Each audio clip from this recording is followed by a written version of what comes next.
Hi everyone, my name is Charlie, and today it is snowing. They said that it was coming, and I didn't believe them.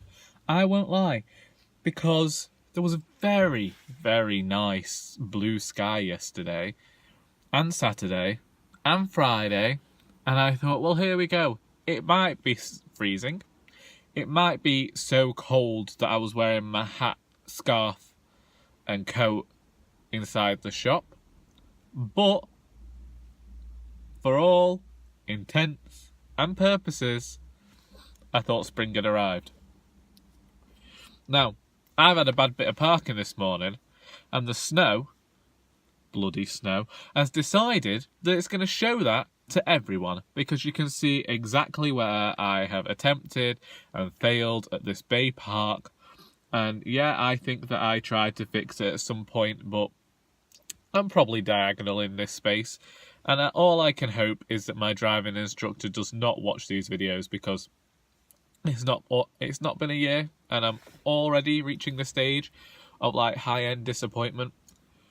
On Saturday, this parking went so poorly that I actually drove back out of the space and just started afresh, because I think that I joked about the volunteer Dave too much during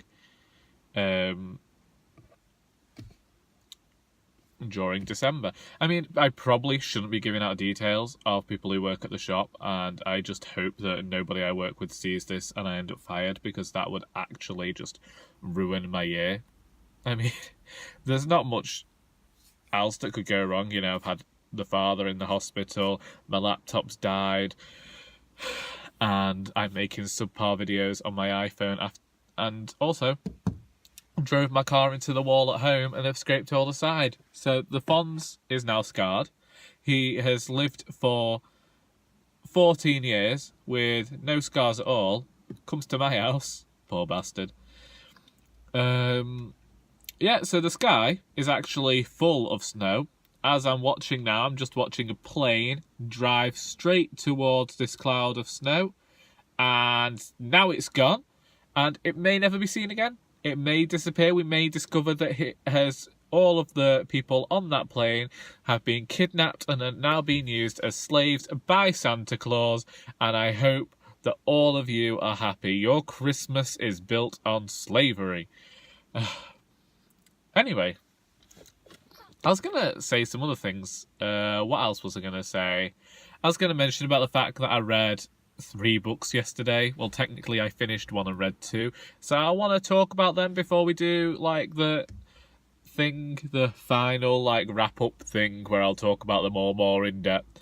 I don't know whether you can tell that I am working on 7 hours sleep. 7 hours. I actually feel quite proud to have got 7 hours of sleep, because that never happens to me, and I blame reading for it, because I read the entirety of the day away yesterday. I've been trying to get 10,000 steps in every day, which has meant that I've just been walking around like a madman in the morning. But yesterday I thought, no, even though it's a nice day, I'm staying in, I'm reading. I was actually feeling quite sorry for myself yesterday, but still. So basically, I discovered that thanks to is it Lisa at West Coast Reads? I don't know, but I will try and leave a link to the channel somehow. As we all know, without my computer, I'm finding things very technologically difficult. Mentioned about Indie-a-thon. So, if you're all looking for indie books to read next month, I read quite a good one yesterday by, I'll say, a relative friend of mine. He's a bit of an acquaintance, has been coming to the writers group for a few years, and his first book is entitled Search. So it's by Dave Bowman, and I believe it's the first in a series following the character of Callum Newman, and he is a private... Is he an investigator or detective? You can choose whichever.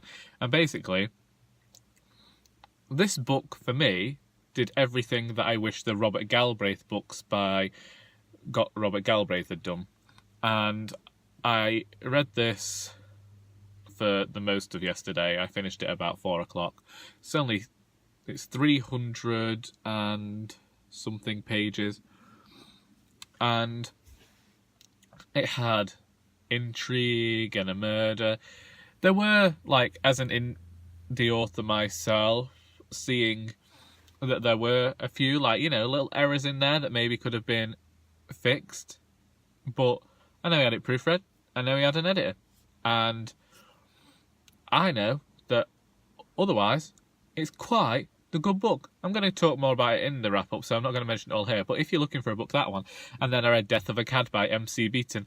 And that was really because I wanted to bring another plane. I wanted to bring it back to the shop today, having taken it on Saturday, because I borrow them and bring them back.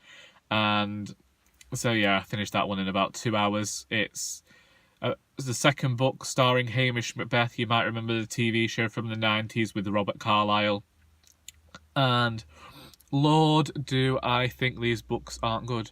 Like, with the Agatha Raisin books, I was aware that they weren't the best written books in the world, but there was still something about the character and the story that kept me reading, and I was buying all those books off Amazon, getting the ones I could out of the shop, and I was reading 3 books a day of Agatha Raisin because I just found that series so compulsive. And yes, as time went on, some of the books I thought were not written well. I think they were written worse than the first book. At first, I was forgiving stuff because it was like a cosy mystery, but the characters were working well for me. As I've gotten older, it has seemed that I've moved more away from that series and think that cozy crime, whilst Agatha Raisin, brilliant book, MC Beaton is, I don't know whether she is, but she was the most borrowed author from British libraries, which is kind of easy because she has over 40 books in, if you put Hamish Macbeth and Agatha Raisin together, maybe even 50 now. So if just, you know, if everyone took out one of her books every 3 weeks, that's 50 books in circulation outside of the library. Maybe that's what I need to do. Just write really quickly some extremely subpar books, don't say anything about the current ones, and just unleash them to the public.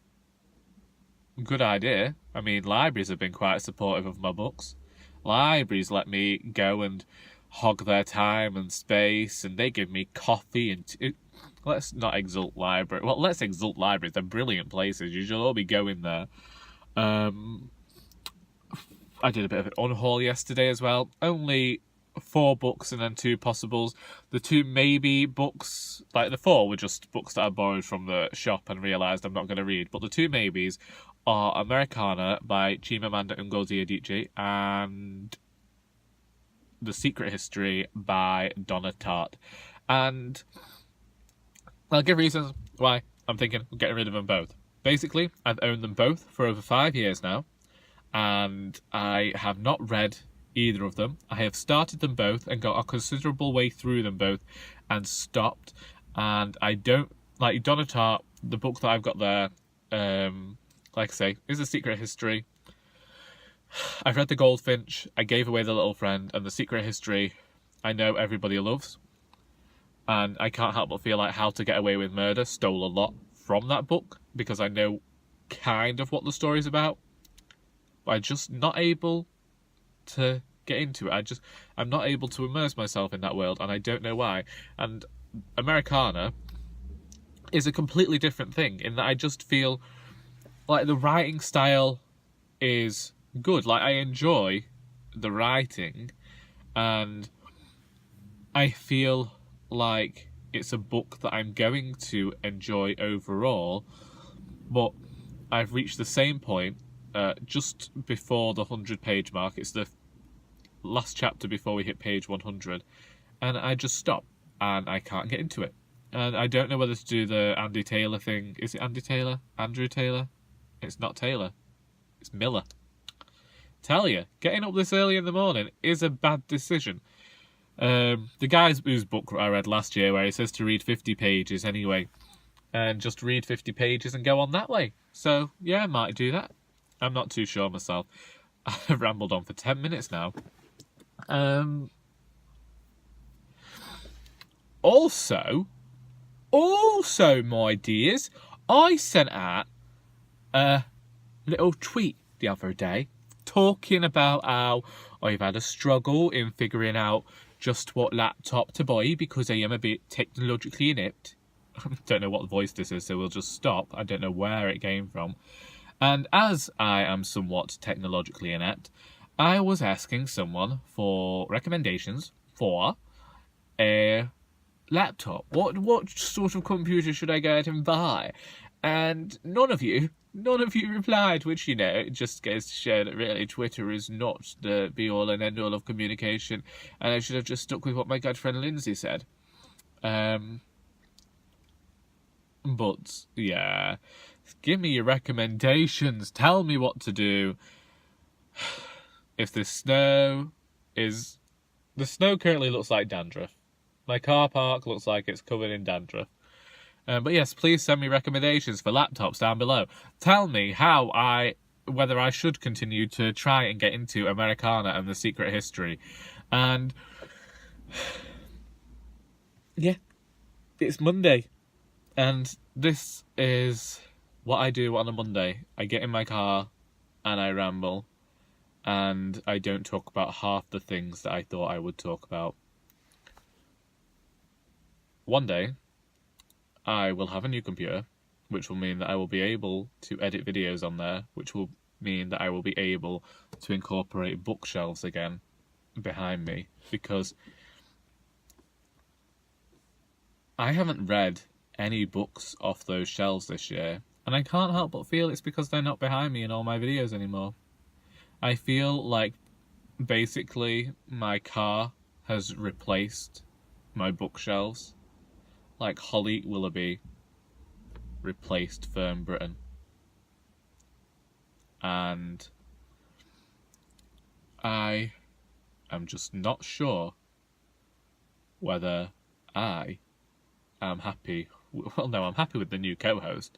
But I feel like, we could do the sort of like Eamon and Ruth type deal. Like the car just comes in on a Friday or something. Get what I mean? I might have watched too much daytime television recently. Anyway, I'll see thee when I see thee. Until next time, that is all.